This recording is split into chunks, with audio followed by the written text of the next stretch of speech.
Hello and welcome to Beyond AI podcast. This is your host Aisha Mubarak Ali, and in this episode, we are going to talk about VR, virtual reality, and what is this technology about? What can we focus on to bridge this technology with other technologies, with other industries? Because again, it's a burgeoning topic. And one other thing that we will also talk about is how do we monetize a lot of the different ideas that can come out of VR. Because again, when we talk about VR, it's not just a technology, it's something that artists have built.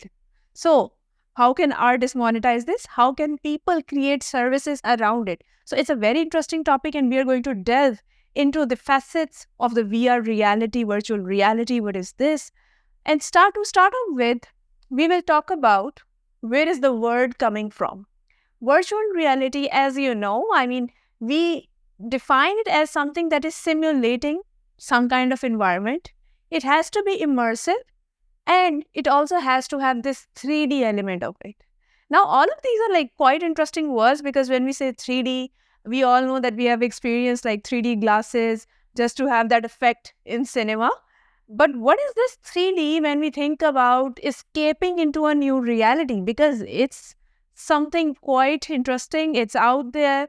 People are thinking about building the entire stories, cinema, video games we have already seen. VR has existed for a while now, but now we will see so many use cases that are going to come out of virtual reality.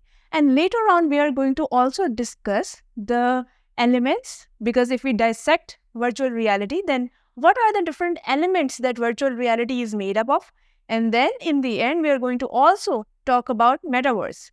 Because again, let me tell you, virtual reality and metaverse are not the same thing. Everyone think that, okay, anything that is 3D, if you wear a goggles, then it's virtual reality. However, that's not the case. And we are going to talk about both of the things, the similarities and the differences between them, so that we can understand whether we are interested in virtual reality or metaverse. And to start off, just to kickstart this conversation, we are going to say that, let's say virtual reality is made up of these immersive 3D, very interesting environments. But then you think about it and you say that, okay, where is this word virtual reality is in fact coming from? And it actually takes us back to this 1999 film, The Matrix, that we all love. It's a sci-fi film that we are familiar with. And if you think about the concept that was shown in the film, by the way, it was this concept that how can machines create a simulated reality that is so real that it subdues the human experience or subdues the human's physical reality. Because, see, you're bringing something alternate, but it's so real that you can't even tell that what is real and what is not. And when we think about this again concept, it's mind-boggling, but also it brings this philosophical debate to whether it's okay to say that this is real, or how do we define real then? Because the bigger question is, then what is reality? What are the perceptions around reality? What is hyper reality? So again, when we say VR, it's not just virtual reality, it's based on a lot of different elements. And hyper reality is one of those things, because if the quality of virtual reality is not good, then hyper reality is not going to show through it. It's going to look very mundane, something which is very basic. And two other things. Now you will ask that, what is this VR based on? We all know that VR can be accessed through a virtual headset.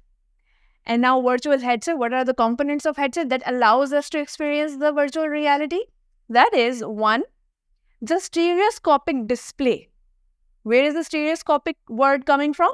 That's a stereoscope that was invented way back, and then children used to play with those stereoscopes, and now we have ultra high resolution stereoscopic displays. So that's the first thing. Second, if you have seen those virtual reality experiences which people do, they usually have some kind of remotes in their hands that can track their body movements. So again, we need stereoscopic displays for our eyes that are attached on our head.